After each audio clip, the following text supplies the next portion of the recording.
High and welcome my channel, welcome to the another episode. তো আমি এইমাত্র just বাড়িতে ফিরলাম দুটো ছবি দেখে। বাংলার এই মুহূর্তে দাঁড়িয়ে যে সব থেকে বড় দুটো পুজো রিলিজ, রক্তবীজ এবং রঘু ডাকাত, দুটো ছবি আমি দেখলাম এবং দেখে ফিরলাম। দেবী চৌধুরানীটা আজকে দেখা হয়নি, যেহেতু শো টাইমে একটু গন্ডগোল ছিল, সে কারণে হোপফুলি কালকে বা পরশু দেখে নেব। এই ভিডিওর মধ্যে আমি অ্যাকচুয়ালি রিভিউ করবো রঘু ডাকাত এবং রক্তবীজের রিভিউটা এর পরের ভিডিওটাতে আসবে। দেব এবং অনির্বাণ অভিনীত ছবি, সৈনী সরকার আছে এবং একটা বিশাল বড় অনসাম্বল কাস্ট রয়েছে ছবিটাতে।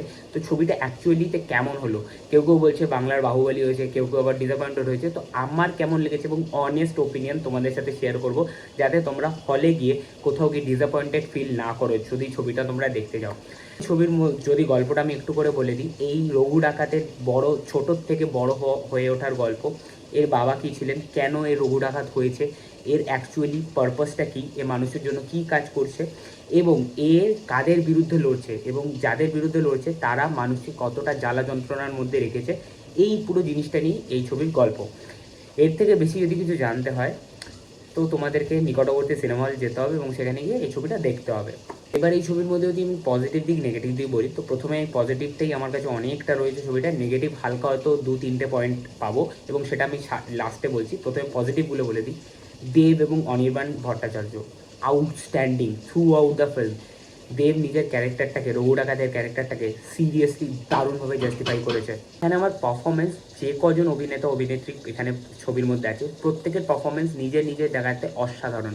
সেটা সৈনী সরকার থেকে রূপা গাঙ্গুলি হোক, ইদিকা পাল থেকে আমাদের মানে ওই ভূতের ভবিষ্যতে যে মাছ নিয়ে থাকতেন ওই লোকটার অভিনয় হোক, প্রত্যেকের অভিনয় কিন্তু দারুণ। এবং এখানে বিশ্বরূপ বিশ্বাসও একটা পার্টিকুলার ক্যারেক্টার আছে, তার ক্যারেক্টারটাও ভালো। এবং ছোট ছোট পার্সি চরিত্রে যে ভিলেনের যে দলবল আছে, তারাও খুব ভালোভাবে জাস্টিফাই করে তাদের পার্টিকুলার রোলগুলোকে। তো পারফরমেন্স আমার খুব ভালো লেগেছে ছবিটাতে। এরপর যে নেক্সট ছবির পজিটিভ পয়েন্ট, সেটা হচ্ছে একটা মাস সিনেমাতে যেগুলো অডিয়েন্স হিসেবে আমরা এক্সপেক্ট করি, যে একটা আমাদের হিরো যে থাকবে তার একটা ভালো টাইটেল কার্ড হবে, আমার যে বিজিএম থাকবে, বিজিএম যাতে প্রতিটা সিনকে এলিভেট করে তোলে, যেমন অনিরুদ্ধ নিজের সিনেমাতে করে। সেই সিনটার মধ্যে হয়তো ইটসেলফ কোনো জান নেই, বাট বিজিএম দিয়ে সেই সিনটাকে এমন পুল আপ করে দিচ্ছে, সেই সিনটা ম্যাগনাম একটা জিনিস হয়ে আমরা স্ক্রিনে দেখতে পাচ্ছি। তো এখানেও সেম কাজ রথিজিৎ করেছে, দারুণ বিজিএম ডিজাইন করেছে। প্রত্যেকটি একটা অ্যাকশন সিন যেরকমভাবে বিজিএমের দ্বারা এলিভেট হয়ে যাচ্ছে, এই অ্যাকশন সিনটা তো ইটসেলফ ভালো লাগছে। দেবের প্রেজেন্স, পুরো যে অনসাম্বল একটা ভিজুয়াল রিপ্রেজেন্টেশন, সেগুলো তো ভালো, অ্যাকশন ফ্যাকশন ভালো লাগছে। কিন্তু বিজিএমটা যাতে সেটাকে নেক্সট লেভেলে নিয়ে যায়, সেই কাজটা রথিজিৎ পুরো দায়িত্ব সহকারে করে দিয়েছে। থার্ড যেটা আমার খুব ভালো লেগেছে ছবিতে, ছবির যে অ্যাস্থেটিক ভ্যালু, ছবির যে প্রোডাকশন ভ্যালু, সেগুলোকে যে যতটা যত্ন সহকারে কাজ করা যেতে পারে আমাদের এখানের এত কম বাজেটে, সেটাকে যতটা যত্ন সহকারে কাজ করা হয়েছে সেটা একদম জাস্টিফাই।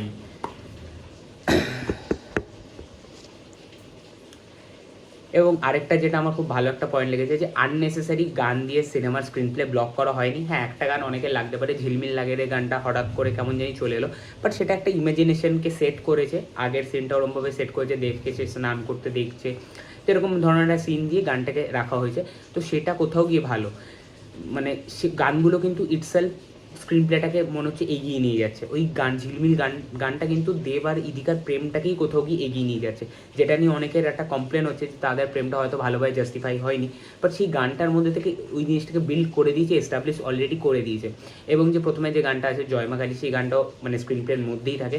এবং রঘু রঘু রঘু যে গানটা, এবং তার সাথে একটা কিছু আরেকটা পার্টিকুলার গান আছে, সেগুলো কিন্তু স্ক্রিন প্লের মধ্যে খুব ভালোভাবে যথাযথ আসে এবং সেই গানগুলো যথেষ্ট এনজয় দিতে পারে। এবং টাইটেল কার্ড যেগুলো এখন আসছে না, আমি যেহেতু প্যাক থিয়েটারে দেখেছি, অডিয়েন্স মানে পাগলে গেছে। এবং আজকে তৃতীয়া এবং আজকে অডিয়েন্সের সেরকম ভিড় হবে না এটা জানা আছে, সেই কারণে তারা রিলিজ করেছে আজকে, যে ফার্স্ট ডে যে একটা 1 কোটি টাকার ওপেনিং ধূমকেতু যেরকম নিয়ে নিয়েছে, রঘু ডাকাত নেবে না, এটা আমি 100% শিওর। বিকজ হয়তো আমার শোটা প্যাক ছিল, বাট তারপরের শোটা কিন্তু প্যাকড নয়। এটা কিন্তু অষ্টমী বা নবমী নয় বা সপ্তমী ষষ্ঠী নয়, এখনও কিন্তু অনেকের ছুটি পড়েনি, তো সেই কারণে হাউস একটু খালি আছে। আপকামিং ডেজে হাউস ভরবে। ছবির মধ্যে আমার যেটা বললাম, যে আমার অনেকগুলো বেশ পজিটিভ পয়েন্ট লেগেছে। বিজিএম, অ্যাকশন, এগুলো তো খুব ভালো। স্ক্রিন প্লেটা আমার খারাপ লাগেনি, ফার্স্ট হাফটা বেশ এনগেজিং ছিল এবং সেকেন্ড হাফে একটু ড্রামার পোর্শনে যেহেতু ঢুকেছিল, সেইখানে কিছু বিট একটু স্লো আছে, বাট সেই সেকেন্ড হাফটাও কিন্তু যথেষ্ট এনগেজিং। এবার যদি আমার কিছু হালকা নেগেটিভ পয়েন্ট আমি বলতে চাই, তাহলে যে ইমোশন যে জায়গাটা, যেটা একদম ক্লাইম্যাক্সে আসে একটা, যেখানটাতে অডিয়েন্সের মানে কি হিরোর জন্য ফিল হবে, যতটা ফিল হওয়া দরকার ততটা কিন্তু হয় না।